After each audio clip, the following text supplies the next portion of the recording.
I'm Renee Richard, and today we are in Erath, Louisiana, a small town in the Acadian region of Louisiana. We are south of Lafayette and we are west of New Iberia on the map here, and we're at this fabulous museum on the Acadians. And there's not a museum like this anywhere else in the state. It's the evolution of everything and anything related to the Acadians that has slowly built up with one private citizen. And today we're going to meet and talk with him.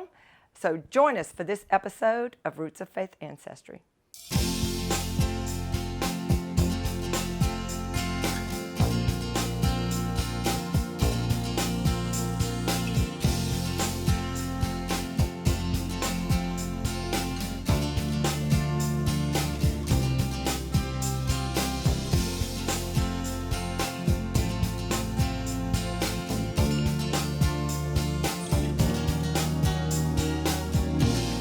I'm here with Warren Perrin. Warren is a local attorney. Well, I say local, Lafayette, Houma, Erath. There's several offices. However, really, you're also a historian. You are author, genealogist, advocate for the Acadians. That's the best way that I can really term you. And I could go on with his accolades and do a whole show, but your biggest accomplishment, or one of your biggest, was the fact that Warren was the president of Codafil for 16 years. Now, I'm not going to try to say what that stands for, although I know, but I'll screw it up. It's the Council, tell me? Council for Development of French in Louisiana. Or basically the French immersion program is one of the things that y'all fund and has been very successful here and throughout South Louisiana. So Warren today is going to talk about the influence of his ancestor in this region of Louisiana. We've done shows in the past on the Acadians, but we've concentrated on those along the river and the Bayou Lafourche area that are more in our diocese. And so now we're going to talk about an entirely different group. You know, they're all Acadian. But Warren's an expert on this and written a book on it. So welcome to the show. Thank you for having me. Anxious to hear your story. Thank you for having me. I'm a seventh generation descendant of Joseph Beausoleil Broussard, who led the first boatload of Acadians to Louisiana in February of 1765. And so it always fascinated me, and did research for many years and wrote his biography, and still discovering the fabulous background of this man, who was a militant Acadian, viewed as a terrorist by the British. His parents left France sometimes in the early 17th century and settled, and he was born in 1702. In what was then called Acadia, Acadie. Hence all the people who lived there were called Acadians. And he married a Thibodeau, and they had 11 children. And when the hostilities broke out between the French and the British, right before the French and Indian War, which by the way was the first world war, which settled for all time the dominance of North America by the British. He was captured along with 100 other militant Acadians and imprisoned. But they dug a tunnel and they escaped. 86 of the leaders escaped and led for the first time a guerrilla campaign with the aid of the Micmac Native American Indians, a successful guerrilla campaign against the British during the French and Indian War. And when you talk about guerrilla warfare, folks, the best analogy that in today's world we can compare Beausoleil to, if you've seen the movie The Patriot with Mel Gibson, he did not fight the same way. He fought guerrilla warfare. The British and the French and these different world powers would line up in their little red and blue outfits and shoot across at each other. Guerrilla warfare means they're in the trees. If you've seen that movie, this is a very similar, am I right? A very similar portrayal of what you're talking about with guerrilla warfare. And they were successful. They were successful, and they engaged in terror tactics that the Micmac taught them. Unlike the Pilgrims, who was there about the same time, actually the Acadians were there 16 years before the Pilgrims, and it's very interesting to compare those two societies because they were in competition for each other. But when the Pilgrims were slaughtering the Indians, the Acadians were marrying them. And so you had this whole group of native people helping these Acadians, not only learn the ways of nature, the ways of the water, but the ways of fighting. And so, ironically though, because they engaged in terror tactics, they were imprisoned and not deported. Right. They were viewed as the most dangerous people in North America, placed in George's Island prison for almost 4 years. And when the war was over, they didn't know what to do with them, sort of like we don't know what to do with some of the prisoners in Guantanamo Bay, Cuba. So the order was given, they could go anywhere but home, and they let them leave. And that's why Beausoleil chartered a boat and brought 202 Acadians to New Orleans in 1765. Amazing, such an amazing story. And it's so true, because I mean, I've even heard stories where the people that the British brought in to work those farmlands that the Acadians had, that the Scottish people couldn't do it, and so they actually paid. That's how Beausoleil had the money to get the boat, right? They would pay him to teach them how to do it, correct? That's correct. Oh, I'm sorry. And with imprisoning him, had they deported him, he would have come back, and that Absolutely. was their fear. He and his group would have come back. Yeah. And in fact, they did that to his brother, Alexandre. They sent him to the furthest away colony in South Carolina, and he walked back to go join his brother, Beausoleil, and continue this Acadian resistance. Now, what is little known is this competition between the Pilgrims. Essentially, the grandchildren of the first Pilgrims deported the grandchildren of the first Acadians. Wow. Okay? We don't ever see it in that light. No, That's and true. most historians gloss over the fact, and they say the Acadians were deported because they didn't swear an oath of allegiance. Well, if you're going to look at history and scratch a little deeper than the pretext, it's usually about the money. And the Acadians had developed the most prosperous, fertile farmlands in North America, and the Pilgrims' grandchildren had an eye on that. They also feared them because of their large families. Their population growth was 5 times that of the Pilgrims. Wow. And they also feared their Catholicism. And here the Puritans were burning at the stake their teenage daughters in the 1690s, and the Acadians were doing the exact opposite. They were experimenting with democracy. They were electing representative deputies to speak on their behalf. So it's fascinating to see this whole new way of thinking, which was developed by these pioneer Acadians, that we don't give enough credit for them setting the stage for the American Revolution. Warren, with you being a lawyer, and so you're looking for the detail and you're looking for the authentic records, and all of this has been proven, and a lot of it's here in this wonderful museum. But they came to New Orleans, they were that first group, and you know, the Spanish kept good records too, which I know y'all are still uncovering. History is constantly presenting itself, so tell us what happened, when he arrives here. Well, when the British deported the Acadians to the British colonies, that was about 1/3 of them, and they kept very good records who were on each ship. So we know through genealogy who were brought to the British colonies. A 1/3 escaped. Beausoleil was part of that 1/3 that escaped. Originally, yeah. And about 1/3 died. They either perished through boat sinkings, disease, shootings, whatever. So it's sort of a mystery who were the Acadians with Beausoleil on that first boat. We know there were 202 as reported by the Spanish records. The only record we have, and we located this in the Maritime Archives of France, and it's on display in our Acadian room, and it was the 34 leaders of the families of that 200 group, and there was 32 men and 2 women, head of families. And they exchanged what's called card money. As they left Halifax, whatever money they had, they were given like an IOU to exchange it once they got to New Orleans. And so that list is the only record we have of the first families. Of course, then we find the first baptism taking place at the church, which is in New Orleans. And then we know that they spent about, from February to May in New Orleans, recuperating, giving contracts to some of the people to move to this area. They had to get permits to leave. They negotiated the Dauterive Cattle Compact. Beausoleil was named commandant, or like governor of the Attakapas Leader area. of the people. Leader of the people.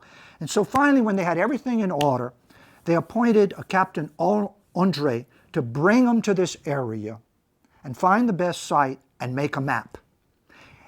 Unfortunately, he didn't make a map. He did bring them to the Bayou Teche, we know that. But his wife was ill. He rushed back to New Orleans.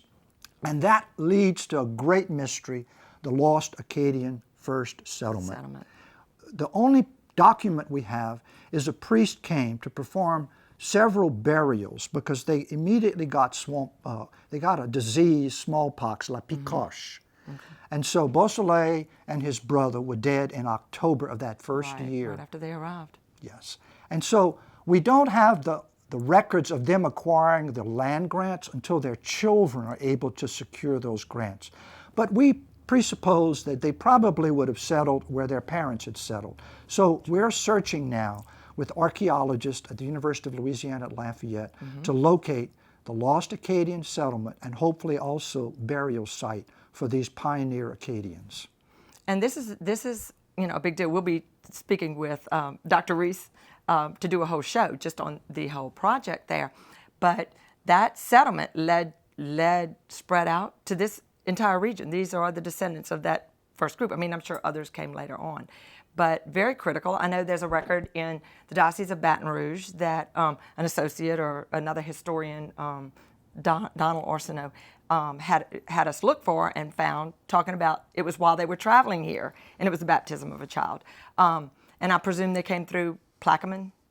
That was the main waterway, because they followed Indian routes, did they not? They were accustomed to that. There's a record that says they had to gain strength in warehouses in Algiers where they were housed, because their method of conveyance would have been rowboats. They would have had to row boats through the Chafalaya swamp to get here. So once they arrived, one of the ways of stopping a disease they knew was to separate families. There's some speculation that caused an immediate separation rather than coalescing in one community. So some went up to the Bayou Tortueux, around Cecilia, Breaux Bridge, Lafayette, Parks, up ultimately Milton, coming down the Vermilion River. We are here in Erath in Vermilion Parish, and we know that the largest group of Broussards ultimately located in Vermilion Parish. And one important thing, I briefly mentioned the Dauterive Cattle Compact. They were provided with supplies, tools, ammunition to get started, because they had nothing when they arrived. And they were very, very successful. By the records of the succession or the inheritances in the courthouses in the region, we know that their children and their grandchildren died very successful men with plantations, and some even owning lots of slaves. So they made good choices, they worked hard, and they prospered in this new area which they dubbed New Acadia.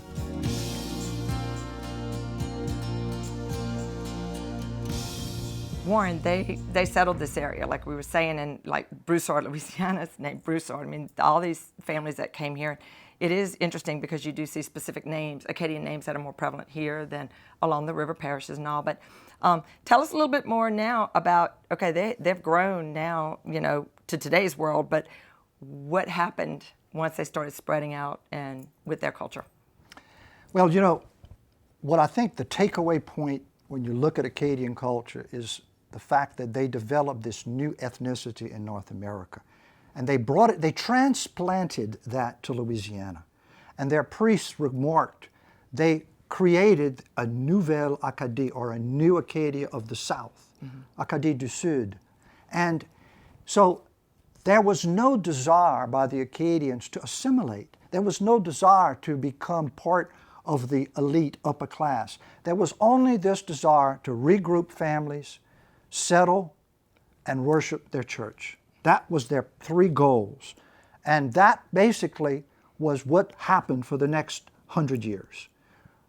Then we come to the Civil War. Now, one of the big myths, there are many myths about Acadians, is that they were an ignorant people. Actually, about 20% of their population could read and write, which was about typical for any pioneer people. Right. Another myth is that many of the last names end with the letter X, and it doesn't appear in France or Canada. Right. The truth is, it's not because they couldn't write their name and they put an X. That's total myth. Dr. Carl Brasseur proved in the census of 1820, there was a judge, Bryant, who was from Bordeaux, France. He decided to standardize all of the spellings that sounded like Boudreaux, Guilbeault, Babineau, Guilbeault, etc. And he was from Bordeaux, France. And Bordeaux, France, B-O-R-D-E-A-U-X. So he just added the X. And that's how all the names end with the letter X. But the Civil War, by the way, we had five governors, Acadians. We had two Acadians elected governor before the Civil War, Hébert and Mouton.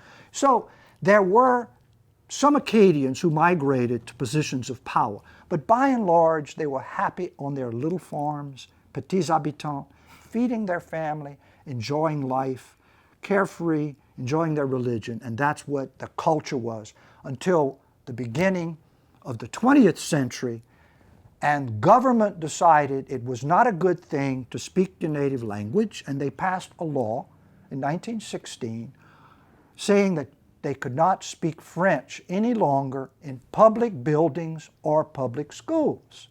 At the same time, they codified that in the Constitution of Louisiana and forced all students to go to school. Before that, they didn't have to go to school. So in essence, ensuring the attempted genocide of the language by preventing them from speaking their native tongue and making them go into public schools and humiliating them, which led to a pretty dark period of about 50 years in Louisiana, where it wasn't proud.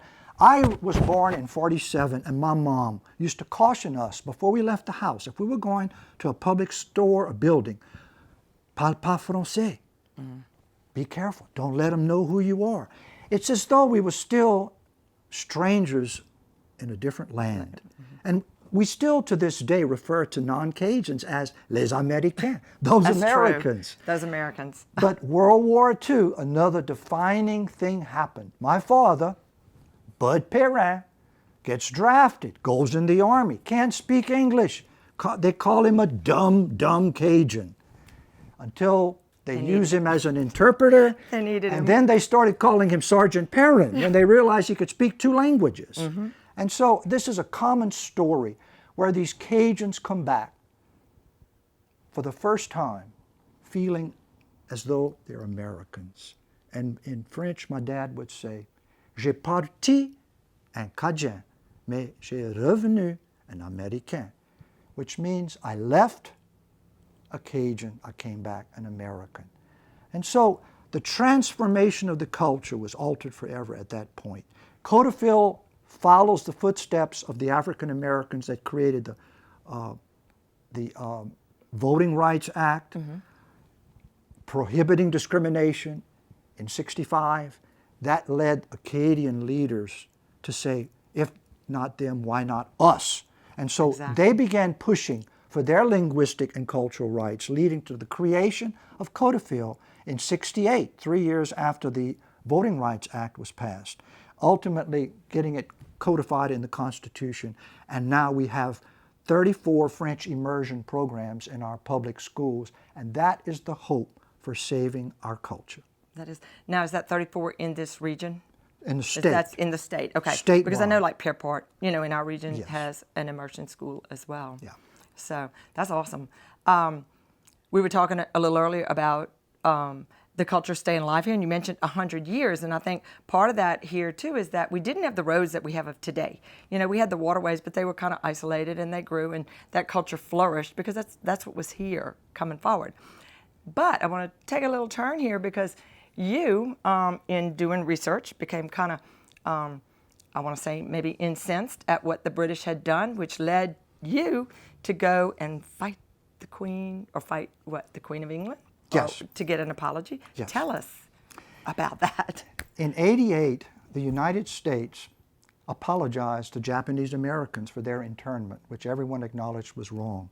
And that set off a bell in my head. How is that not similar to what happened to my ancestors? We were imprisoned for not doing anything wrong, but being ourselves.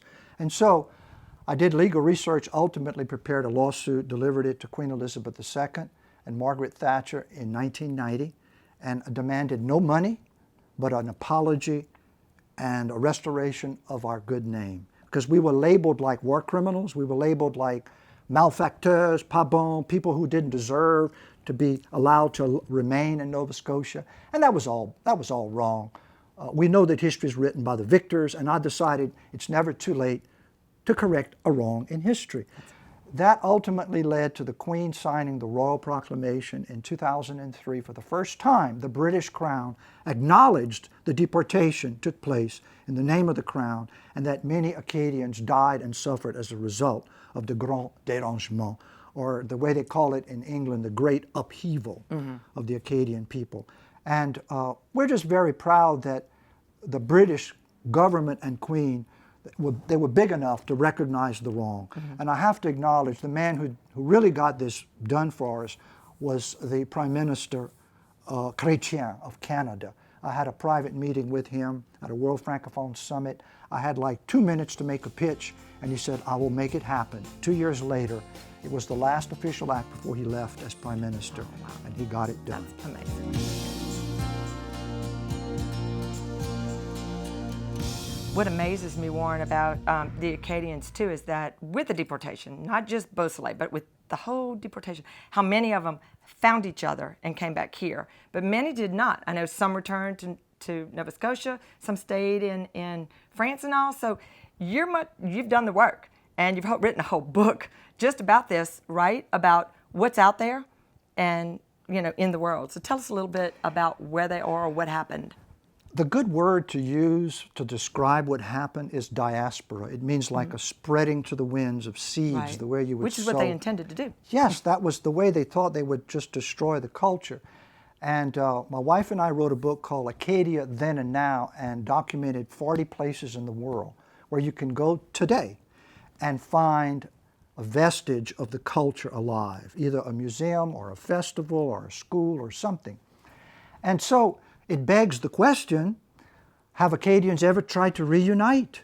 Have they ever tried to reunite to form the Cajun nation or the Acadian nation? The answer is a native of Erath, Louisiana, named Dudley J. LeBlanc in 1930 brought the first group of Acadians back to Canada, and they dressed 25 teenage girls as Evangeline.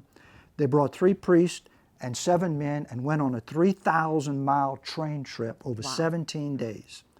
And that was the beginning of a reconnection of the Canadian and Louisiana Acadians, ultimately leading to the first World Congress in 1994 in New Brunswick, very successful.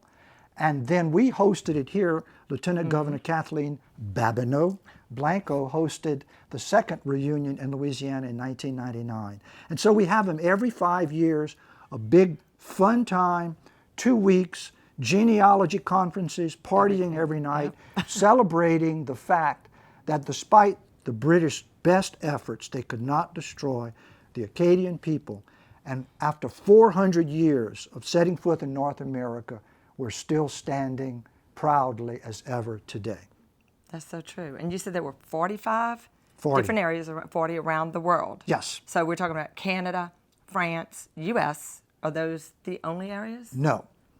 Many The Caribbean islands. I was about to say the islands, I know, had influx from there. Yeah, some went to the Falkland Islands, some went to French Guiana in South America.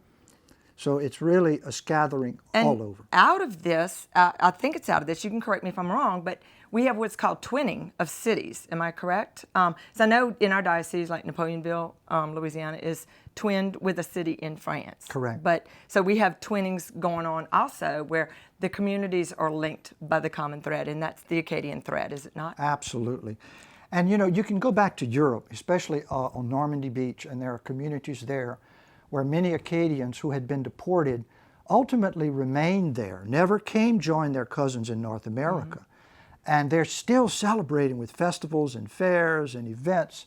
And in our book, we have maps of all of these communities where you can go visit them, and they're delightful people and love to host you. And their French is a little different from our French, but it's still the same French. And it's a very interesting dialect that we speak. We kept the old French before French was standardized by Cardinal Richelieu in 1638. The Acadians were gone. So the language they spoke is sort of like suspended in time. And exactly. It's been described to me, when they hear me talk Cajun French, it would be like hearing an Englishman speaking Shakespearean English, which is considered Old English. So it's a dialect, a patois, that needs to be kept alive. And that's so true because, the Acadians left France. They come to the New World. They get established. They're speaking their language there. And France and the French-speaking world is evolving, like you said, and becomes standardized. So when they come here, they're bringing their old one here. And so I know people from France who have come. My son has lived all over, and his friends come, and they love to hear it, but they oftentimes can't even understand it. And they said, "Gosh, it's like you said, when we read the Old English, that's exactly what they're hearing." And they picked up a lot of words from the Indians. I mean, we say raccoon, we say rat and rat. Laveur is the way the French would say it. We say chaoui, which is an Indian term.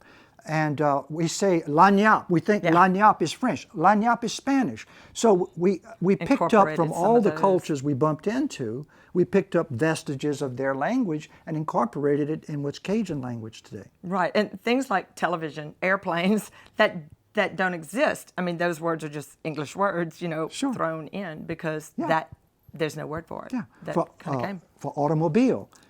In France, they say voiture. Well, there were no cars here. They had charettes, char, so that now the Cajuns started calling an automobile like a charrette, car. You see. And so much of the colloquial English that we speak, like making groceries, is because the literal French, correct? Mm-hmm. The way the French would have said it, or my grandmother or my great-grandfather, the way they said it, the literal interpretation would be to make groceries. And there's plenty like that. Make mass, or, things like that. And, we've always been made fun of because of the accent that we cannot pronounce THs. I could never say thumbtacks. Right. Can't pronounce THs. There's a reason for that. The French language language has nothing to do with ignorance. No. It has to do with the French language does not have the TH right. sound because it's a very harsh. French is a very melodic. You don't accent words like you do in English. Yeah. So that's why French is a beautifully spoken language, pleasant to the ear. And that's why I cannot say thumbtacks to this day. That's great. Maureen, this has been amazing. We could go on forever. And we're standing in this wonderful museum, folks, and we've talked so much, we haven't had a chance to really elaborate. So join us again because Warren will stay with us and we'll do a whole nother episode just on this museum. And there's a whole room on Dudley LeBlanc, is there not? Absolutely. All right. Well, Warren, thank you for being my guest today. And folks, join us again for another episode of Roots of Faith Ancestry.